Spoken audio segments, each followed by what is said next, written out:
Hello everyone, શીખવાના છે આજે આપણે સમાંતર બાજુ ચતુષ્કોણ વિશે. સમાંતર બાજુ ચતુષ્કોણના મતલબ તમે ઘણા બધા પ્રકાર ચતુષ્કોણના પ્રકાર તમે ઘણા બધા શીખી ગયા છો. એમાંથી એક પ્રકાર છે સમાંતર બાજુ ચતુષ્કોણ. ઓકે, આ એટલા માટે સમજાવું છું પાછું એકવાર કે એનામાંથી આ ઘણા બધા દાખલા છે આપણી પાસે, ઘણી બધી આપણે એના એ જ ગુણધર્મનો ઉપયોગ કરવાનો છે. એના પરથી આપણે પ્રશ્નના જવાબ આપવાના છે. ઓકે, તો સમજી લો પેલા સમાંતર બાજુ ચતુષ્કોણ કોને કહેવાય. પહેલા સમજી લો ચતુષ્કોણ કેને કહેવાય. ભાઈ ચતુષ્કોણ મતલબ કે ચાર ખૂણાવાળી આકૃતિ 1 2 3 4 ચાર ખૂણાવાળી આકૃતિ એને ચતુષ્કોણ કહેવાય. તો બીજો સવાલ એ છે કે સમાંતર બાજુ કોને કહેવાય. યાદ રાખજો ભાઈ, સમાંતર બાજુ ચતુષ્કોણ એટલે કે સામસામેની બાજુ સરખી હોય. આ સામસામે કહેવાય. આ સામસામેની બાજુ સરખી છે અને એની સાથે આ સામસામે છે, આ એક સામસામે છે અને આ બીજી આ સામસામે છે. તો સામસામેની બાજુ છે હોય સરખી હોય. આ બાજુ અને સમાન અને સરખી છે, આ બાજુ અને સરખી છે. તો સામસામે બંને જોડ જો સરખી હોય તો એને સમાંતર બાજુ ચતુષ્કોણ કહેવાય. પાછું રિપીટ કરું, સામસામેની બંને જોડ જો સરખી હોય તો એને સમાંતર બાજુ ચતુષ્કોણ કહેવાય. ઓકે, આગળ બીજું છે સામસામેની બાજુ સરખી છે કે લખ્યું છે આપણે. બીજું છે સામસામેના ખૂણા સરખા હોય. તો કે ભાઈ આ બાજુ આ ખૂણો D એનો સામાન્ય ખૂણો છે ખૂણો B. આ બંને ખૂણા સરખા હોય અને એના સાથે ખૂણો C એનો સામાન્ય ખૂણો છે ખૂણો A. તો આ બંને ખૂણા B સરખા જ છે. લખી નાખો આ ખૂણો 1 ને જો આને 3 આપી દઈએ, 2 અને 4 આપી દઈએ તો ખૂણો 1 અને ખૂણો 3 આ સરખું હોય. મતલબ કે જો આનું માપ હોય 70 અંશ તો આ બી 70 અંશ થાય ભાઈ. ને આ જો માની લઈએ આપણે લઈ લઈએ 110 તો આ બી 110 જ થાય. આ યાદ રાખજો, સામસામેના ખૂણા સરખા હોય, સામસામે બાજુ સરખી હોય, વિકર્ણો એકબીજાને ડૂબાકી. વિકર્ણો કોને કહેવાય ભાઈ? તો કે વિકર્ણો એટલે સામસામેના ખૂણાને જોડતી રેખા.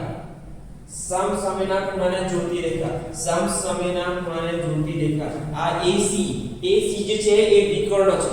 એ બીજો વિકર્ણ બનશે ખૂણો D અને ખૂણો B માંથી જોડતી રેખા. ખૂણો B રેખા BD એ બી એક વિકર્ણ છે અને આ વિકર્ણ જે છે એ એકબીજાને ડૂબાકે. મતલબ કે આ BD જે છે ને, આ BD જે છે એ AC ના બે સરખા ભાગ કરે. આ જેટલું માપ છે એટલું જ માપ અહીંયા બી થશે. સમજી લો કે આ 5 સેન્ટીમીટર છે તો અહીંયા બી માપ 5 સેન્ટીમીટર જ થશે. કેમ તો કે ભાઈ બે વિકર્ણો છે. આ BD વિકર્ણ જે છે ને એ AC નું બે સરખા ભાગ કરે. ડૂબાકે એટલે કે બે સરખા ભાગ કરે છે.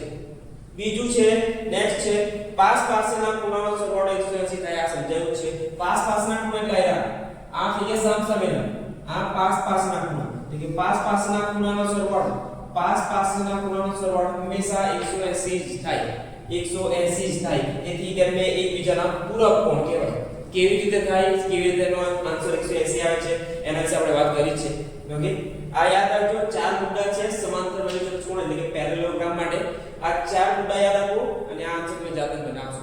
ઓકે, આઈ જો પ્રેક્ટિસ આ દાખલો છે પ્રેક્ટિસ 3.3 માં પ્રશ્ન નંબર 1 છે. સમાંતર બાજુ ચતુષ્કોણ PQRS આપેલ છે. દરેક વિધાનને વ્યાખ્યા અથવા ગુણધર્મો, ભાઈ વ્યાખ્યા અને યાદ છે, ગુણધર્મો આ નીચે વાળા જે છે એ ગુણધર્મો છે. વ્યાખ્યા અથવા ગુણધર્મોનો ઉપયોગ કરી પૂરું કરો. આઈ જો પહેલું PR બરાબર 2 ગુણ્યા ખાલી છે. થોડું વિચારવાનું.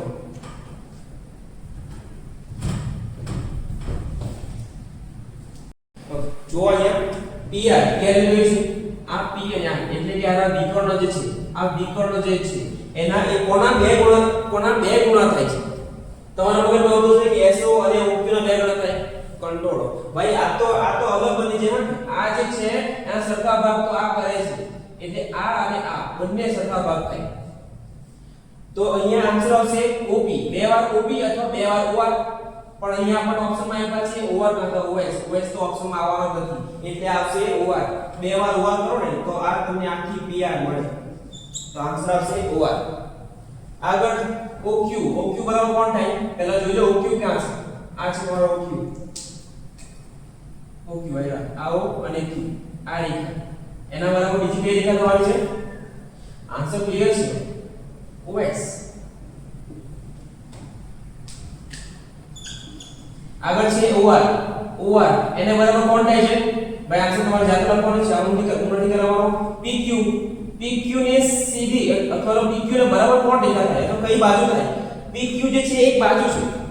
PQ બાજુ છે તો એને સરખી બાજુ આપણે ગુણધર્મ શીખી ગયા ભાઈ કે સામસામેની બાજુ સરખી હોય, સામસામેની બાજુ સરખી હોય, સામસામેની બાજુ સરખી હોય તો જો આ બાજુ હોય એને સામેની બાજુ એટલે આવી ગયા SR PQ બરાબર SR થાય.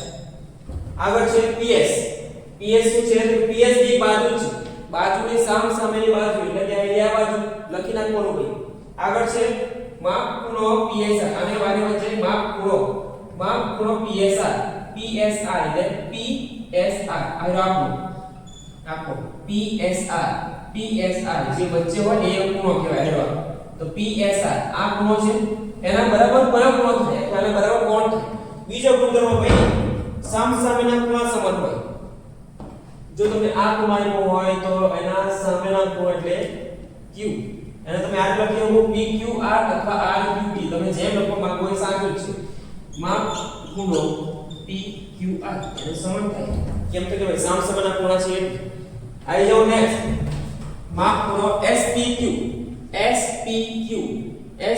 એટલે હવે તમને આ ખૂણો આવ્યો છે SPQ એને સમાન કોણ થાય તો એને બરાબર કોણ થાય. આન્સર તમને ખબર જ છે, જાતે કલાકવાનું.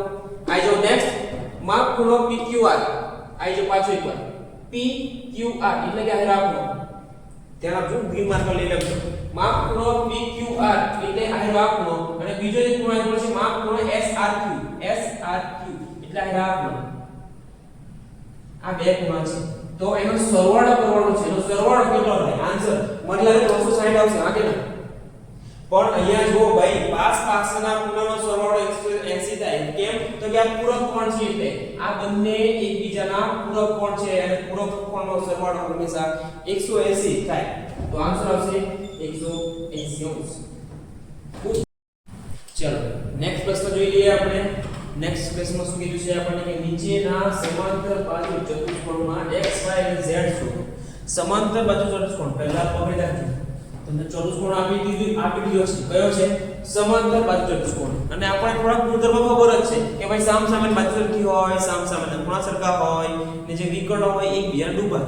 બરાબર છે? આ ત્રણ ગુણધર્મો યાદ રાખવાના, એ આપણને કામ લાગશે. શું કીધું છે કે x y અને z શોધો. x y અને z આપણે એક ખૂણો આપી દીધો છે એટલે એક ખૂણામાંથી બધા ખૂણા મળે કે નહીં મળે? આરામથી મળી જાય. પહેલા જોઈ લો આ ખૂણો q જે છે 155 છે અને આ સમાંતર બાજુ ચતુષ્કોણ છે. તો આપણને ખબર છે કે સામસામેના ખૂણા એ કેવા હોય? મળી ગયું. x આપણને મળી ગયું. આ 155 છે તો આ બીજા લખવાનો 155 જ થાય કેમ કે સામસામેના ખૂણા સરખા હોય. લખી નાખવાનું કે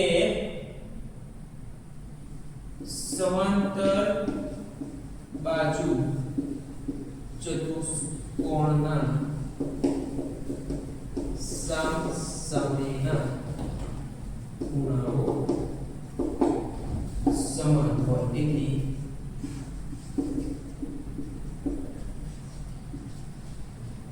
માપ ખૂણો q બરાબર માપ ખૂણો 155 તો માપ ખૂણો x મળી ગયો.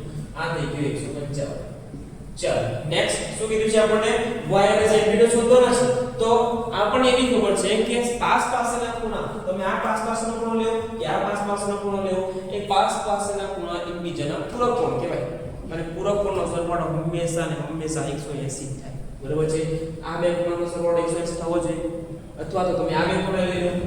જો આ બે ખૂણા સુધી નાખીએ તો આપણે સામસામેના ખૂણા મળી જાય. અથવા જો આ ખૂણો મળી જાય તો સામસામેના ખૂણા મળી જાય. એક જ ખૂણો શોધવાની જરૂર છે. તો જોઈ લો પાછું નેક્સ્ટ. પૂરક કોણનો સરવાળો લખી નાખો કે પૂરક કોણનો સરવાળો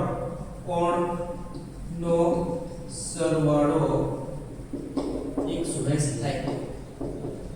પૂરક કોણ છે એટલે કે ભાઈ આ q અને r તમારે q અને p લેવું હોય તો વિચારે હું લઈ લઉં q અને r તો માપ ખૂણો q વત્તા માપ ખૂણો r બરાબર 180 અંશ થાય.